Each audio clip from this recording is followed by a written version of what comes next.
Welcome to Jacket Talk on LEB TV.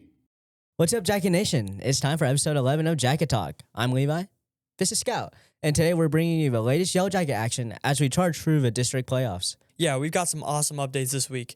It's a little quieter around here since a lot of fall sports wrapped up. But don't worry, winter sports are heating up and ready to take the spotlight soon. Can't wait to see those first tip-offs, takedowns, and dives with boys and girls basketball, wrestling, and girls swimming all getting started. New season, new competition.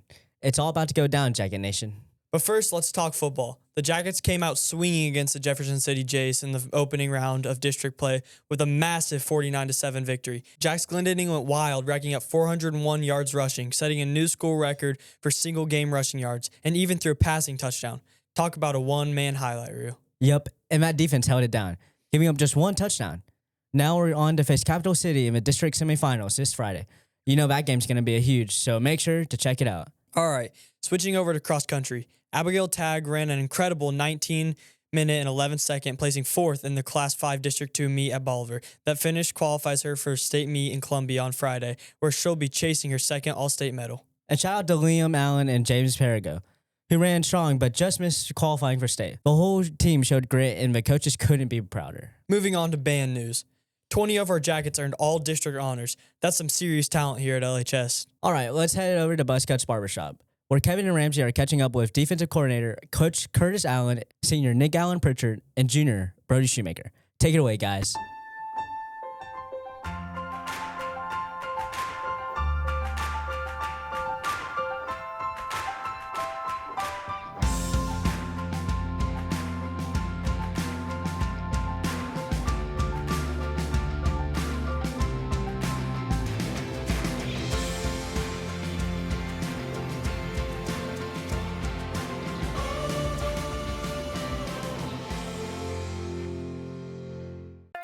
How much has your bank paid you? We've paid our Kasasa account holders more than $7 million since 2017. Open an account in minutes to get in on the earnings today. Welcome back to Buzzcuts in downtown Lebanon. It is Jacket Talk overtime, and this week the Yellow Jackets are in Jefferson City to take on the Capital City Cavaliers. Special guest this week on our show is defensive coordinator Curtis Allen. How's the defense been playing here of late? Because the football team is playing pretty good. 5 straight wins, 6 out of 7. Yeah, football team's playing great. We've said all year we want to be playing our best football by this time, and I feel like we're getting there. We're still not there yet, but we're getting there. And our defense has gotten better every week, I feel like. Kind of chart where the defense has come from week number 1 against Webb City to last week's big win. Yeah, we started a lot of new guys this year on our defense, and they've just gotten better every week. We've started 2 or 3 in the secondary that had no varsity playing experience, and then some guys at linebacker. We got some veterans back, but a lot of new guys too, and they're you can tell they've played a full season of football. Mm-hmm. How have you had to change things around? There's always adjustments in personnel and maybe some tweaks of the scheme as you've gone down the road this season. Sure, we're not very big. You've watched our linebackers and our D-line. So as the years gone on, we've kind of become more of a pressure team. We send a lot of pressure, and it's something we haven't done in years past, but we've played a lot of man coverage this year, which has been different for us. It's kind of scary sometimes, but I think it's worked out all right for us. Overall, Playing defense in the Central Ozark Conference, what's that been like compared to the Ozark Conference? It's different. Teams, and I don't want to talk bad about anybody in the Ozark Conference, but, we're seeing teams now that can score at any given moment. Guys that anytime they touch the football can go to the house. And I feel like the quarterback play in this league has been better. Every week we've seen a good quarterback, somebody that can throw the football. Really, the transfer to the COC and the caliber of competition has not been unexpected, has it? No, we knew that coming into it. Teams are well coached. They're good athletes. They're strong. These teams, you go look at their weight room off season, and those guys live in the weight room too. So we knew that coming into it, but I feel like we've done a pretty good job adjusting here of late. And that kind of transitions into the next thought here, because the weight room procedure for the Yellow Jackets changed toward the end of September. Have you noticed any growth and improvement in that area? It's still too early to tell on that, probably, but by next season, I think we will reap some of the benefits of it. Mm-hmm. We've always done a decent job of, getting kids coming to the weight room, but they all got to be there now. I mean, every kid on our team has to get stronger. We all know that the season, from a one-loss standpoint, did not begin the way it normally does and the way that people had hoped. How did you and the coaching staff keep the spirits and the psychology at the level to keep everybody engaged and really improving? Because we looked at the schedule and saw the final month of the season, and you hope to be playing good football in November. How did the coaching staff try to keep everybody on the same page and kind of rowing the boat in the same direction? Just like you said there, we want to be playing our best football, in November, middle of November to the end of November. And we kept telling the kids that, and they knew that. Our kids have been around. And not to talk about anybody, but the last couple of years, we started off the season, playing people. You didn't really find out your weaknesses till maybe week 9 or 10. Now we found them out week 1, and our kids just bought in and went to work. Mm-hmm. A lot of times you're putting 3 at the line of scrimmage. What's kind of the concept there, and what are you hoping to accomplish? Yeah, so again, I told you our size. We're not huge, and anybody watches that. So we try to get more speed on the field. Maybe taking out a defensive lineman and adding another linebacker to have speed on the field, and we want to win with our speed instead of our size. Don't want to give too much away. This week will be a little bit different. We'll have 4 hands down, playing a 4-man front quite a bit against Capital City's option attack. But they're pretty good. I've seen them on film. They are, and they've got a lot of they've got some talent, don't they? They do, and they play good football. There's nothing fancy about it. They're going to line up and come at us, and we're going to line up and go at them, and see who can get it done. Yeah. At times, it's kind of like 2 teams maybe that mirror each other, Lebanon and Capital City. Very much so. Yes. Their quarterback does a nice job running their offense. They got number 3, the running back's a very good back, and then they do a good job. People don't know this, but they only throw the ball 7 or 8 times a game, but every time they do, it's effective. Kind of like us. They don't throw it much, but when it happens, it's open a lot of times. So we got to do a good job of having our eyes in the right place and our secondary not falling for the play action.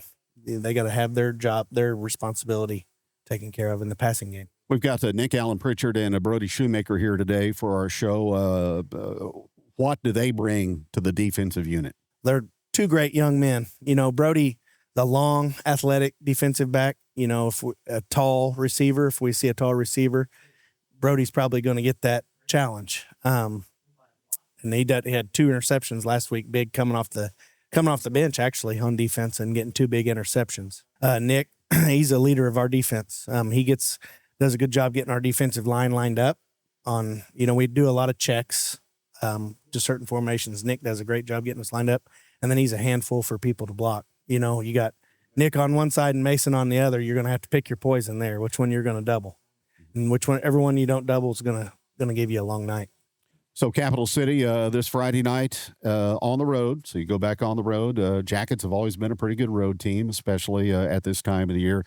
And you talked a little bit about what Capital City offers on offense. Just some of the general keys as a defensive coordinator as you look at them, things that you would like your unit to accomplish to keep you in the game and hopefully win it on Friday. First down's big. Not allowing them to get 3 and 4 yards on first down. We got to get them behind the sticks on first and second down to get us in a 3rd and long situation and get them to do something they don't want to do, which is throw the football a lot. That's a big key situation for us this week. And then our kids against the option attack doing their job. That we're going to switch up our option responsibilities some, and our kids knowing their assignment and executing it. So there's nothing radical the scout team has had to do this week really in preparation. No, our scout team's pretty good at the option game, so we get a pretty good look on the week of when we play option. You feeling good about Friday night? Very good. Yep. One snap at a time. Coach, appreciate it. Thank you. Thank you. That's defensive coordinator Curtis Allen joining us today on Jacket Talk Overtime. Back in just a moment. Welcome back to Jacket Talk Overtime from Buzzcuts in downtown Lebanon. Lunch is provided today by Mel's on Madison, and Nick Allen-Pritchard is our guest, Jacket senior defensive end. How would you grade your season so far up to this point through the first 10 games? I think it's been awesome. I'd say A+, just having all the teammates around me. They've been playing good, and they've all stepped up. And then in the new conference, it's more competitive and bigger games, so it's funner to play. Talked with Coach Allen about this with a slow start to the season. How did you as a senior really try to keep everybody involved and pushing forward in the direction you wanted to go? I think we just had to stay together and keep playing and remember that those early losses didn't really matter. It's, getting closer to the end of the season, these bigger playoff games mattered more. And we just kept working and we kept believing, and it's kind of paid off. Mm-hmm. Now, you were a backup quarterback on last year's football team. Do you kind of miss the offensive side because most of your snaps are on defense? Yeah, I've jumped around since middle school to tight end, quarterback, wide receiver. I've been able to kind of play a lot of positions and get reps and be able to be there if needed. So, yeah, quarterback is fun, but defense, I love that more. You've got 3 sacks and 5 tackles for loss. Are you satisfied with that, or would you like to see a little bit of enhancement there? No, I wish I had a little bit more, but like I said, the competition's a lot harder. So just doing anything I can for my team and filling my gap is more important than the individual stats. Of course, you may not get a boatload of sacks, but you are applying pressure to the other team's quarterback, so that's a mainstay part of the defense, isn't it? Yeah, that's really important. Makes them make harder throws when we're right in their face. So. You're going to be facing a run-based Capital City team on Friday night. Talk about what you've seen from them on film, looking at them, and kind of game planning for what they're going to present. Yeah, they're big nasties. They got some big guys in there, and they're pretty aggressive, and they're probably one of the better lines we'll see all season. And so it's going to be just kind of smash mouth, and whoever hustles more is going to be the winner. I know you've got designs on playing college football. I know in the last month you took a visit to Lindenwood. Can you kind of clue us in on what you're looking for as a destination for your college career? Yeah, I haven't really decided yet. Lindenwood was great. I really liked Lindenwood, and the coach staff and everything there was pretty awesome. And I haven't really decided on anything else because in December I go and play in Dallas, Texas at the Cowboy Stadium, and alumni there like Christian McCaffrey and Patrick Mahomes and guys like that. So there's going to be a lot of recruits there. So I think a lot of people see my time's running out, but I think I have a little bit more to let my recruiting process see what happens. How did you get the opportunity to go to Dallas? One day I was sitting in school and I got the invitation. I don't really know how, to be honest, but maybe a little bit of help with Coach C. But I got the invitation, and then I went to a combine, and there were some dudes there, and I just competed my butt off, and I got invited to be playing the bowl game. Nick, appreciate the visit, and best of luck in the Capital City game this Friday. Thank you. Thank you. That's Nick Allen-Pritchard joining us today on Jacket Talk Overtime. My name is Jaysha Connor, owner and nurse practitioner here at Ginger Wellness. I believe that sometimes healthcare does too much, and I believe that's where wellness centers can really bridge that gap and really give people some confidence in natural ways, healthier ways, to really improve quality of life and to get healthy. We want to feel better and live better lives. It's not about quantity, it's a lot about quality of your life. Ginger Wellness is where I went to get my quality of life back. Well, I'm Ramsey with LEB TV, and we're sitting down with Nick Allen-Pritchard, defensive end for LHS, right, Nick? Yep. How long have you been playing football? Since I was little. Mighty Mike. Mighty Mike days? Yep. And you've had a love for it the whole time, right? Mm-hmm. I've always loved football. Is it numero uno, top priority? Yeah. Yeah. Depends on the time. I mean, there's always, each day you have a new priority you got to get done, but football, yeah. Best football memory? Probably beating Camden last year. I mean, I think that's everyone's favorite memory. Right. Nothing but wrong that was with a real that. good game, so beating them was fun. And it was our last time ever playing them, so. I know Kevin touched on it, but you played a ton of positions for Lebanon. Yeah.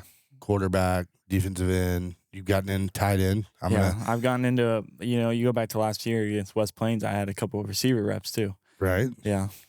Pretty versatile. Yeah. Do we make fun of the fact that you didn't catch that touchdown pass against we Waynesville, don't. right? Or is it Glendale? Which one was it? Waynesville. It was Waynesville.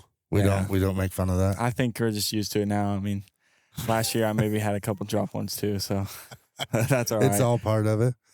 Yeah. So tell me, let's dive into football. Everybody sees football, hears football, all of that. We know it dominates everything, but talk about the life of a student athlete and how you've been able to work that aspect of it around football and the things you got going on. It's hard sometimes. You got a bunch of classes. I'm a senior now, so I don't have as many classes, and all my classes are virtual, but it's hard because you got to get everything done, and then you got to go around football, and you got football practice from 3 till 5:30, and you're just exhausted, so it's hard to keep wanting to do your schoolwork. And sometimes you get homework, and it's hard, but it's also easy to find a medium and balance it out if you can, but it just takes effort. Right. You just got to put time into it. Is it worth it? Oh, yeah, it's definitely worth it. Can you put into words what that Friday night running through the helmet's like? It's awesome. You got everyone, you got all your friends, your family, and everyone's cheering for you, and you run out and, puts you in the spotlight. So, and you got all your friends with you and the sport you love, and it's just, there's no other feeling like it, and you just get the rush of adrenaline. It really just pumps you up. You got a pretty big support crew, I know. Yeah. I know you've got a lot of friends and family and people always there supporting you and putting you up on a pedestal and doing it. Tell me a little bit about how you're handling some of that stuff. Yeah, I'm very grateful. I got a lot of people who come and support me, and they're always there for me. And if I need anyone to talk to, I got a lot of people there, and that's helped me a lot through the last few years. And it's been a few.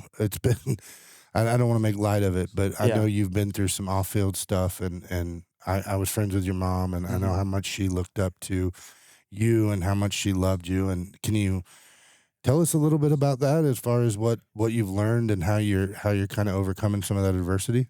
Yeah, that was probably the hardest times in my life. I mean, as it would be for anyone. I mean, it was really hard to get through that, but it was also, I could use it as motivation. I think that helped me a lot. It motivated me to want to do good for her. So there's been the goods and bads of it. Obviously, it's all bad, but you can't let it take you down. You gotta use it as motivation, I think. Well, I think one of the coolest things I saw was senior night. You took that picture out of her. Yeah, that was. She'd probably be embarrassed, wouldn't she? Yeah, but that was important to me. I wanted to do that. And What's it like having a little brother that is planning on following in your footsteps, and how are you kind of showing him the ropes? He's 11, right? Yeah. Your dad says he's going to be a politician, and he said no. Mike said that he would be a tougher interview than you would be because he said Blake is just a talker. But yeah, he runs his mouth, but it's usually not smart intellect comments. So I don't think a politician would be for him, but he's going to be a good kid. He's going to, he's getting raised right, and he knows the right from wrong, and he's going to be a good football player and good athlete in general too. Right. He's always kind of following you around. Yeah, he does baseball too, which I never did. So he's going to probably be more athletic than me. Really? Yeah, I don't know if as big, but maybe won't a little bit. Well, I mean, you're a monster out there looking. I mean, we've made comments sometimes looking out at the field and seeing you and the size and the dominance that you have. I think folks would watch and feel free to interrupt me, but the stats that you're putting up maybe don't really reflect what your overall goal is and how you're helping the team. Is that a fair statement? Yeah, that's really fair. I mean, a lot of the times, and I mean, I have multiple pictures of it. People don't see, when you get triple teamed or double teamed, and you're taking players away out of the problem, and you're leaving open gaps for your linebackers to slip through. And our entire D line does that. Both the Masons, Mason Hendricks and Mason Jones, do a good job of occupying other people for other people to make plays, and that's what the team's all about. Being able to do that. Safe to say, one of your jobs, and you just mentioned it, people don't understand the job. Some of the job of the defensive lineman is to take up that space and leave it so the backers can scrape and make plays, right? Yeah, people don't see it. I mean, there's not really, it's not, D-line's not the hard. I mean, it's physically hard, and you got to be pretty big to be in there, but really it's just fill your gap and don't get moved and let other people around you who are free make the plays. And if you can make a play, it's awesome. But, it's just being sound and disciplined to your gap, really. Gotcha.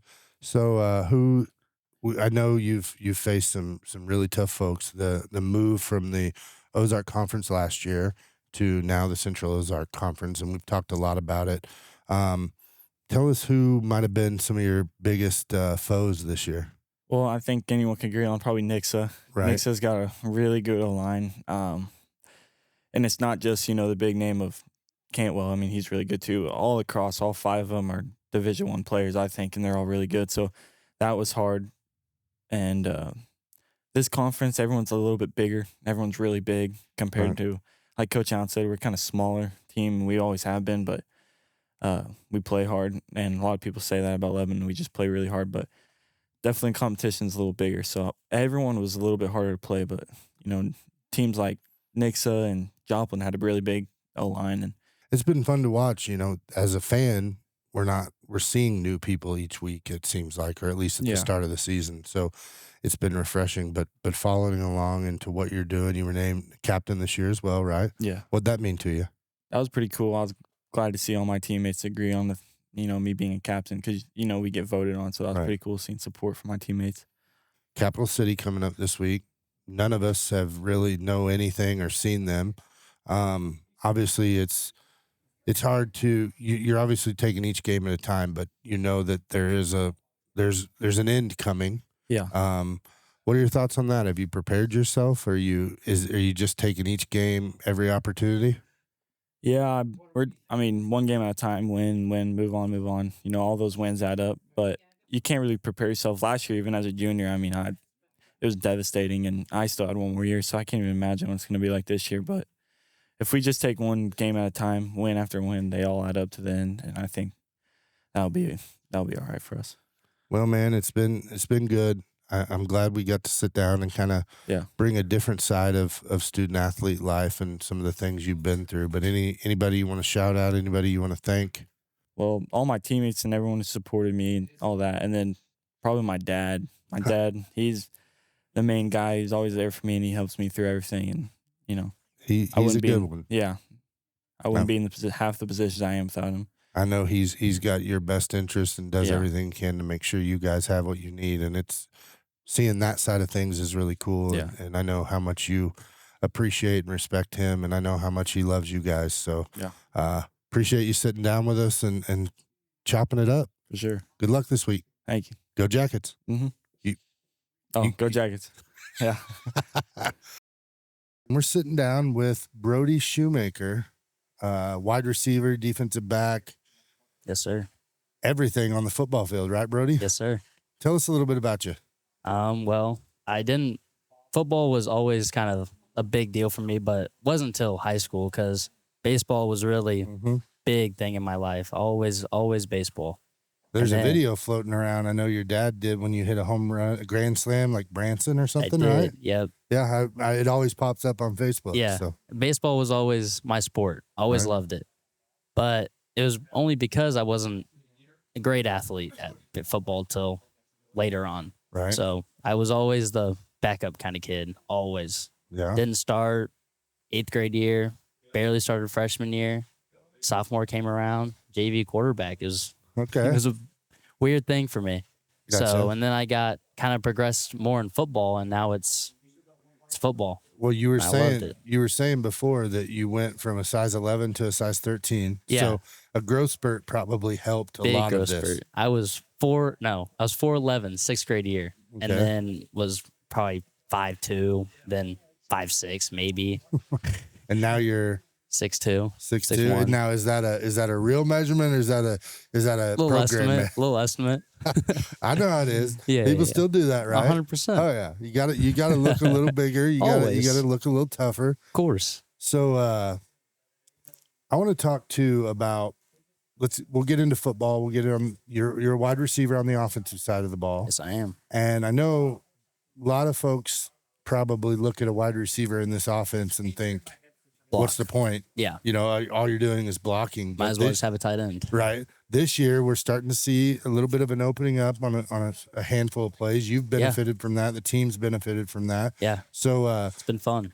Tell us a little bit about blocking. Like what's your mindset? How do you go about it? So I'm not the strongest, most bulky guy. So I always try to get in the right spot, and I just try to hold my own. So in our offense, the wide receivers blocking, we just try to get the right spot. Mm-hmm. So like on all of our inside runs, our outside runs, it's not as much as beating the guy.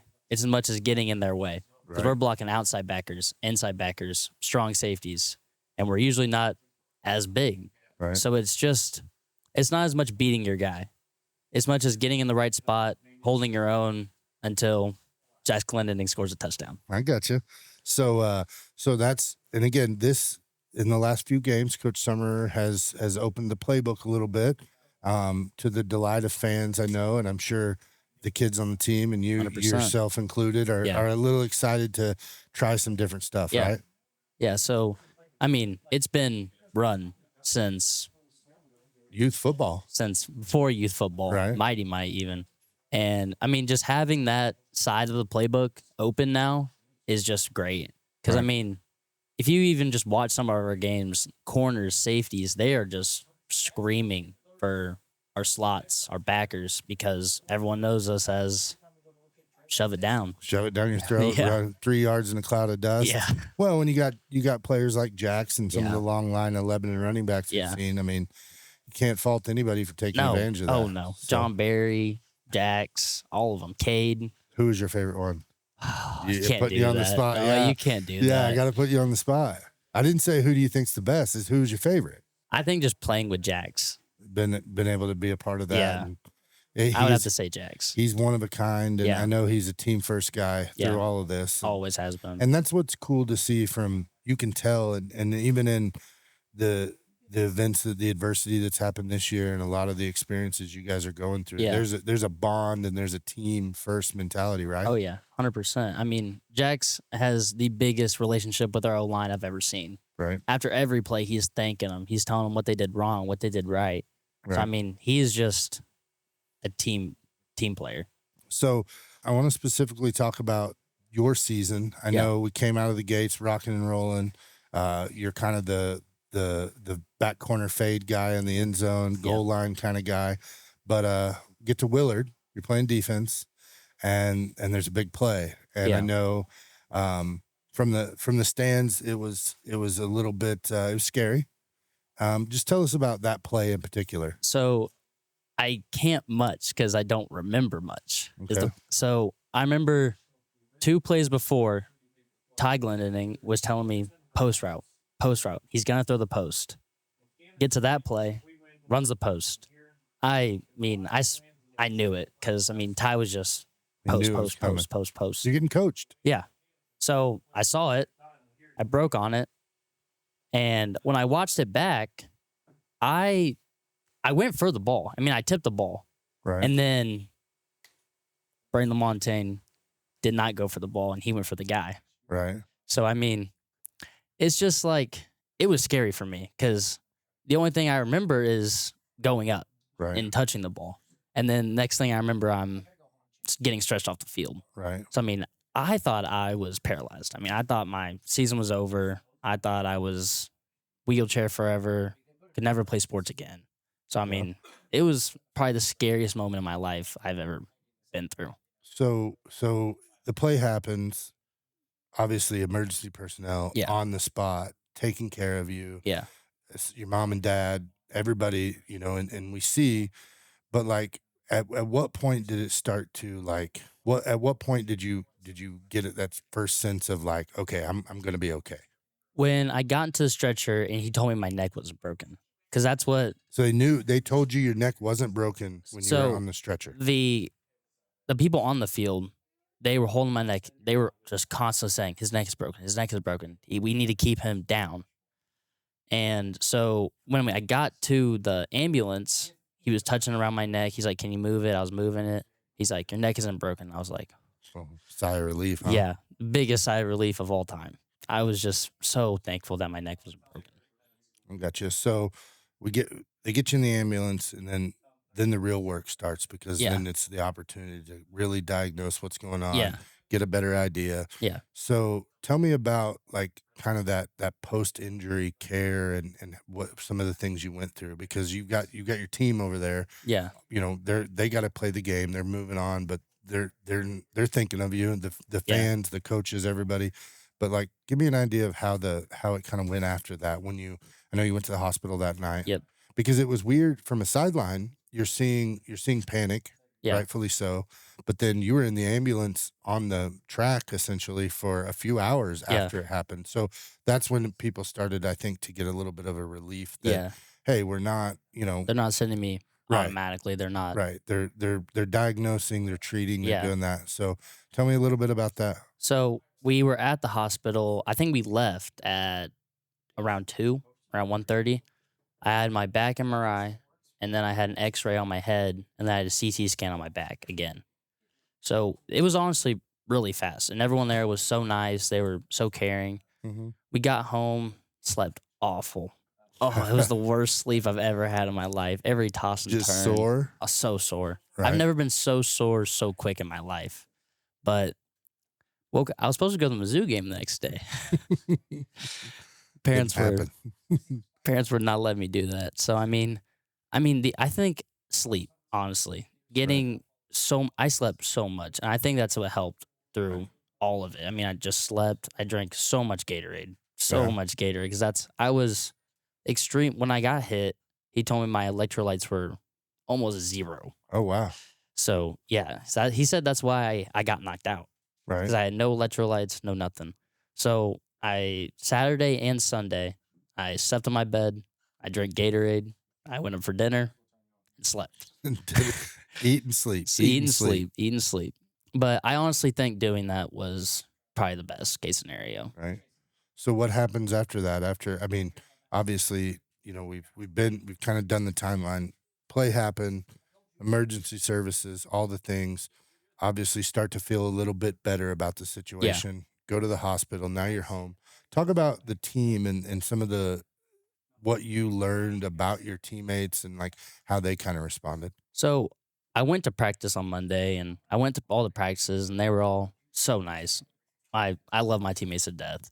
But I was just so sad. I honestly thought that like it'd be kind of nice to take a little break. Right. And then I got there and I saw all my teammates loving on me and going out there and playing. But I mean, the biggest thing was like all my friends on the team, not even some of the kids that I didn't even know on the team that well, were just so nice to me. Right. And I mean, that bond and friendship on the football team is just there's nothing like it. That adversity brings people closer. One of their brothers, we talk about that, and I think Coach Christian's mentioned it. Yeah. Band of brothers, the brotherhood, and the things that go. So you've got all those guys. They got games to play, but you're kind of sitting on the sidelines, wanting to be in there. Yeah. Obviously, medical reasons. Yeah. You're not there. Yeah. Yet. So what was it like watching once you got through those first few days, and then come to Friday night? Like you're sitting there, and you're still part of the team. You're probably coaching a little bit. Yeah. Helping out, being an emotional leader, that sort of thing. But what was the timelines like to know that you were going to be able to get back on the field? Because you missed how many games? 2. You missed 2 games. Yep. Came back, and then I think your first game back probably eased into it a little bit. Yeah. You weren't thrown right into the fire. Actually, since my concussion was medically treated, not like athletically treated, right? That I can only play half the game. Oh, okay. So I didn't know that. So what you're saying is if you were playing in a game on Friday night, and we're just, coming up with scenarios here, but if you're playing in a game on Friday night and you get a concussion, but they're like, you got a concussion. Yeah. Like that's then a different protocol than what so you went through. As soon as you're cleared, you can go back. But since mine was, I had to go to the hospital. I had to get diagnosed. I had CT scans, whatever it is, X-ray scans. You had it all. All of it. I couldn't play that much. I got you. So, I mean, they obviously, if I would have got cleared anyways, it still would have been half reps, fourth reps, which probably needed because, I mean, it was not just a single concussion. Right. So was there any rust? Did it take you a second to kind of get back and 100%. get in the swing of things? I mean, as soon as I stepped on the field, I felt this like fall over me. Like it was just like so nervous to just be back on the field, but I was also excited. Right. So I mean, it was a weird experience those first couple plays, just trying to get back into it, Right. trying to see what I felt like, because I was just scared as everybody else. I was scared to get hit again. What are some of the things they had you do to help, I guess, get back, not quicker, but like, what are some of the like therapy, physical therapy, mental things? Like, what did you have to do for some of that stuff? Running, So much running. that's what the doctors are like, hey, go run. Well, so our athletic trainer Brian, so concussion protocol, you have to do this many amount of sprints in this amount of time. You have to run this many miles. You have to run another mile. You wow. have to do more sprints. Okay. I guess he told me that if there are concussions still there, that you'll know from running. Right. I guess just exhausting the body makes your symptoms increase. Okay. So it's just, I think the first day it was like biking, just kind of slowly going back into it. You had to bike for so many minutes, and then it was miles, sprints, and then more miles. So it's not as much like massage or anything like that. Right. It's more physical activity. It's physical activity. Gotcha. And Yeah. so you obviously, and they're keeping a close eye on that. Yeah. They understand. The professionals know what they're doing. They know how to handle this sort of thing. Yeah. So you get back in the game, play the one half. Yeah. And then the next game you're cleared to play, which ends up being is that the Waynesville game or Glendale game? Waynesville. No. Glendale. Glendale. Yeah. That's the game you went off, right? It is. Yep. So tell us about that, because I want to understand how, you mentioned it earlier, as a wide receiver in that offense, your number one job is to block. Yep. And then play comes in, Beckett comes running in, says, and I don't know what you guys call the play, but Yeah. give me your biggest play this year. Give me the play call. I ran a post, and I think it was 49 yards, Yeah. 51 yards. Yeah, and that was the Glendale game. Yeah. So it was, it's nice. It's It nice is. to get the ball sometimes. Right. But it's rewarding too, because It's you so put rewarding. you put in all that work and you go, for lack of a better term, unnoticed. You're Yeah. doing your job. You're helping contribute. Yeah. Maybe fans don't necessarily see all the aspects of it, but then that play comes in, you've practiced it all week, you're ready to rock and roll. Oh, yeah. You know it. Oh, yeah. You know it like the back of your hand. Yeah. And then to see it come to fruition Yeah. had to have been pretty incredible. It's- especially with what went down. Yeah. I feel, even Coach Summer says, like, sometimes I'll be blocking really bad in the game. He'll be like, you keep blocking like that, you're not going to get the ball. Right. So sometimes I do block, and he's like, I'm going to reward you for that. Right. So, Coach Summer is the definition of you do your job, you do it. Right. You do your job, you get the ball. Not that, but Right. if you do your job, we're going to give you some. Right. And he does it well. When I'm blocking bad and he tells me that, obviously, what do I want to do? Well, it's been exciting. We always ask kids that come on here, band kids, volleyball kids, you name it. We ask, like, anybody you want to thank. I know your parents are a huge supporter of the Yeah. things you got going on, and Yeah. your sister's as big a supporter as anybody. So 100%. anybody you want to talk about? My dad. If you leave them out, you'll be in trouble. So here's your chance to just start rattling them off. My dad, 100%. My mom, my grandpa, Right. my other grandpa. All my family, we're just so close, and they're all so supportive of me, and I love all of them to death, and they love me. So, it's just one big bond. Yeah. So it's nice. I can't thank them all. You guys run in a pack, that's for sure. 100%. So 100%. If we go somewhere, they're going. If they go somewhere, we're going. we had your Uncle Ryan in the press box last week making on Steak Patrol. Yeah. You ever get any of that? Did he get you one after you got? Of course. Oh, he did. Yeah. Yeah, they're good, aren't Oh, they? they're so good. What if you had to choose between Steak Patrol steak and Steak Patrol pork belly? What are you picking? Wow. Because, man, I've had the poppers, I've had the steak. Ryan, if you're watching, this is not at all us trying to get you to make us more stuff ever. We wouldn't do that. Of course not. But I've had the pork belly, the steak, the poppers. I've had some wings. Like, what's your favorite that comes from? Because your dad can throw down too. Oh, yeah. Your dad, he can make the ribs, He can throw the down. pulled pork. Like, what is it? What's your favorite? It's your birthday and you got to pick a birthday meal, and your dad and your mom and your uncle, and they say, hey, we're cooking you something, you name it, it's on the list. What do you do? What are you going with? Wings. Wings? I love them. Hot wings, barbecue wings. What are you doing? That's hard. There's so many.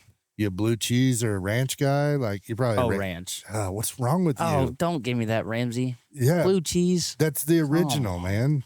Ranch is like, it's pretty basic. You got to go blue cheese. Why? Because it's just better. Oh my God. That's insane. But I appreciate you sitting down and talking about what you went through. Yeah, of course. Obviously, there's a stigma out there, and folks are worried about safety and that sort of thing. But testament to what you went through and the response from medical staff. I know your parents have both said what from the emergency crew that night to your now, and the trainers and everybody, they couldn't be happier and prouder to work with a group that's put your safety and your future first and foremost. Yeah. So I couldn't ask for a better group out there. They were so nice, so loving, took care of me quick. Got out there fast as could. Well, we're excited. Friday night at Capital City. Yep. Cavaliers, District 5, Class 5 semifinal number 2. Yep. Let's come away with the W. Oh, it will be a W. All right. We end these with Go Jackets. Go Jackets. All right. Thanks, Brody. Of course. Thank you, Ramsey. I never watched till the end. Thanks, Kevin and Ramsey, and a big congrats again to all of our athletes who've put their hearts into this season. It's been incredible watching them perform. Absolutely. With winter sports ramping up, we're about to have even more action coming your way. Hoops, wrestling, swimming, and who knows what else. And of course, thanks to our amazing sponsors, Ginger Wellness, Mid-Missouri Bank, and Mercy Hospital Lebanon. We couldn't do it without you. All right, Jacket Nation. Don't forget to catch Jacket Talk Overtime this Friday morning. And we'll be back here next Thursday at 10 with even more. That's right. Until next time, stay loud, stay proud, and go Jackets.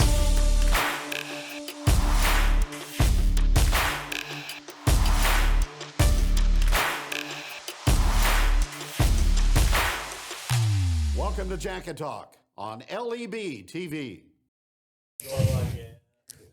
Oh, it's good. Oh, that's going to get put in the bloopers. New season, new rivalry. Oh, God. Dude, I thought we were going to I know, I did too. I just said it wrong. Because we were both thinking about we're gonna get through this in one time. Rival. I can't say rival. It's bad. Oh, my hair in the back's so short. It's never been this short before. Ready? I almost beat Sweden today. Hey, we made it farther than what we usually do. Jack's Glendon, basketball, wrestling, and I'm gonna have to restart this one. Yeah, I know. See, I told you I was about to. Oh, Jack Smith. Hey. Sorry. Okay, ready? Yep. Can I start at Jack's Glendon? Jack's Glendon. Have a good day and night. Hey, what are you eating for dinner? All right, let's over to let's. For sure. I was gonna say Brody Shoemaker. Take it away, guys. You want me to I just can't read. No, I just can't read.